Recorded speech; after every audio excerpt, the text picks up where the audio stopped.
नमस्कार साथियों, मैं संदीप वर्मा लक्ष्य एकेडमी श्योपुर से आप सभी के बीच उपस्थित हूँ। आज मेरा विषय पढ़ाना नहीं है। आज मेरा विषय आप लोगों के बीच में एक जो समस्या हम सभी स्टूडेंट छात्र वर्गों के बीच में और शिक्षकों के बीच आ रही है उससे अवगत कराना है।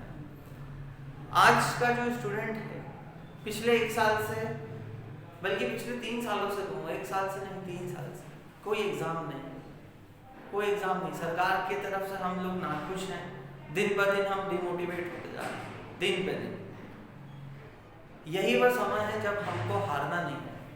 इस समय अगर हम क्या बन गए, इस समय यदि हम अपने लक्ष्य की तरफ अग्रसर निरंतर जाते रहे, निरंतर आगे बढ़ते रहे तो सफलता निश्चित है। लॉकडाउन लग रहा है, इससे कुछ फर्क नहीं पड़ रहा है। एक स्टूडेंट की लाइफ पर लॉकडाउन का फर्क नहीं पड़ रहा, उसे सिर्फ एकांत चाहिए पढ़ने के लिए जो उसे मिल रहा है। अच्छा है आपको भी लॉकडाउन लग रहा है तो आप घर से बाहर नहीं जा रहे हैं, घूमना फिरना, दोस्तों से मिलना करना, ये सब आपके लिए बहुत कम हो गया है। तो आप सोचिए इस समय का फायदा उठाइए। सबसे ज़्यादा अगर हम बात करें तो न्यूज़ चैनल देखना टोटल बंद कर दीजिए। न्यूज़ चैनल क्या है, न्यूज़ चैनल हमको और पैनिक करता है, लॉकडाउन इतना लगेगा, ये लगेगा, वो लगेगा। तो वो क्या कर रहे हैं, हमको वो जो उनको एक्चुअल में जो खबर दिखाना चाहिए वो चीज़ नहीं दिखा रहे। अभी सिंहस्थ में, कुंभ में सबको पता है सरकार की नीतियां इस तरह से नहीं लग रहा है कि कोरोना पर काबू पा पाएगी। पर हमारे लिए एक लक्ष्य है कि हमारी एग्जाम होगी, आज नहीं हो रही है, कल नहीं हो रही है, परसों नहीं हो रही, पर एक ना एक दिन तो सरकार को लेना रहेगी। तो हम हमारे उस पथ की तरफ क्या करें, आगे बढ़ते रहें। क्या करना है, हमारा उद्देश्य सिर्फ एक ही काम है। छात्र वर्ग का एक ही क्या है, एक ही उद्देश्य होता है, पढ़ाई करना, ना कि टीवी देखना कि लॉकडाउन क्या हो रहा है, यहाँ पर इतने मर गए, ऐसा हो गया, ऐसा हो गया। अपने आप का बचाव करना जरूरी है, ना कि क्या करना, ना कि सिर्फ अगर हम बात करें कि क्या कि इसमें इतने केस आए, उतने केस आए, दिन भर फोन पे लगे रहना, ये सारी चीजें इंपॉर्टेंट नहीं है। आप लोगों के लिए सिर्फ पढ़ाई पढ़ाई पढ़ाई पढ़ाई ही इंपॉर्टेंट है। आप सभी को समझ में आने लगा होगा कि कंपटीशन आज की तारीख में कितना बढ़ चुका है, कितना बढ़ चुका है, आप खुद बताइए। इतना बढ़ चुका है कि कट ऑफ के लिए आप लोग सोचते हो कि मेरे 80 नंबर आ रहे हैं तो सिलेक्शन नहीं हो रहा है। तो बच्चा पढ़ चुका है, बच्चे सारी चीजें याद कर करके बैठे हुए हैं, अपने माइंड को कंप्यूटर के गूगल बना रखा है हर बच्चे ने खुद को। अगर आपको गूगल बनना है तो आपके पास ये समय है। इस लॉकडाउन को आप निगेटिव मत होने दीजिए, इस लॉकडाउन को आप पॉजिटिव में लीजिए कि हाँ ये लॉकडाउन आया है तो इसमें मैं अपनी नीतियों को सुधार करूँ। मेरी जो नीतियाँ थी, जो मैं पढ़ रहा था, मेरे में क्या कमी हो गई है, उन कमियों को सुधार करूँ।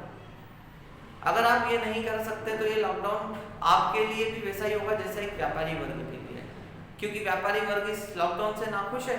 वैसे ही आप जब एग्जाम आएगी और आपका एग्जाम में रिजल्ट नहीं आएगा तो आप फिर इस लॉकडाउन से नाखुश हो जाएंगे।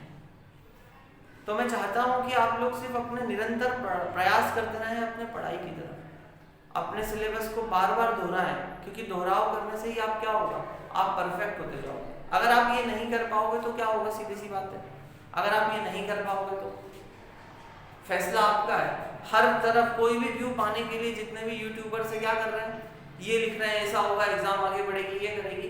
एक समय होता है, एग्जाम आगे बढ़े ना बढ़े, हमको कांस्टेंट रहना होगा। अगर हम कांस्टेंट नहीं रह पाए तो कितनी दिक्कत है हमारे लिए। हम अभी लॉकडाउन का सोच कर क्या कर रहे हैं, घर पे आराम से सो गए, आराम से उठ रहे हैं, लेट उठ रहे हैं। अपनी दैनिक दिनचर्या को एक टाइम टेबल में समराइज करें, वो जरूरी है। अगर आप वो नहीं कर सकते हैं तो क्या होगा। लॉकडाउन का फर्क आपके लिए, आपकी जीवनचर्या वैसी होनी चाहिए, बस आप किसी इंस्टीट्यूट पर पढ़ने नहीं जा पा रहे हैं, आपके लिए एक ऑनलाइन का माध्यम दिया हुआ है यूट्यूब का। हमारे द्वारा भी क्लासेस चलाई जा रही हैं जिसमें पर्टिकुलर पीएससी और एमपीएसआई और यूपीएसआई रीट इन सबको फोकस किया जा रहा है। तो आप इस चीज़ को ध्यान रखिए कि आपका उद्देश्य सिर्फ पढ़ना है, दूसरा कुछ नहीं कि आप टीवी देख रहे हो कि इतने केस आए, इतने केस आए, वो गया समय। अब हमें ये चीज़ बनना पड़ेगी कि हमें इसके साथ जीना होगा, इस बीमारी के साथ। अपना सभी लोग अपना ध्यान रखें, सुरक्षित रहें, घर पर रहें, ज़्यादा से ज़्यादा अच्छा होगा, क्योंकि समय पैनिक होने का नहीं है, पढ़ने का है। सब समय पढ़ने का है। तो आप लोग, मैं यही चाहूँगा कि आप लोग सभी अपने लक्ष्य की तरफ निरंतर बढ़ते रहें, यही मेरा उद्देश्य है। और मेरा कहना भी आप लोगों के लिए यही है कि आप लोग भी ये करें, ज़्यादा पैनिक ना हो। समय खराब चल रहा है पर पढ़ाई को मत छोड़ें। सब कुछ छोड़ सकते हैं, पता चले पर पढ़ाई छोड़ दी तो फिर क्या रहेगा। सभी लोगों के प्रयासों से पीएससी आगे बढ़ी, पर वो गलत हुआ। कुछ लोगों के हिसाब से अच्छा हुआ, पर अगर आप वो सोच रहे हैं कि अब आगे बढ़ गई है तो और आगे बढ़ेगी। मे भी पॉसिबल है कि हो सकता है 20 जून को ये पेपर ना हो, पर हम लोगों को अपने लक्ष्य पर बने रहना पड़ेगा। ये सोचिए सीट कम है, अवसर ज़्यादा है, अवसर ज़्यादा हमें सरकार दे रही है कि आप घर पे बैठ के पढ़ाई करो, तो उस चीज़ का आप फ़ायदा उठाओ और यही फ़ायदा आपके भविष्य को उज्जवल करेगा। तो आज के लिए इतना ही। धन्यवाद मेरे साथियों, मित्रों। अगर आप हमारे चैनल के थ्रू स्टडी करना चाहते हैं तो हमारे चैनल को सब्सक्राइब और लाइक और ज़्यादा से ज़्यादा शेयर करें। धन्यवाद।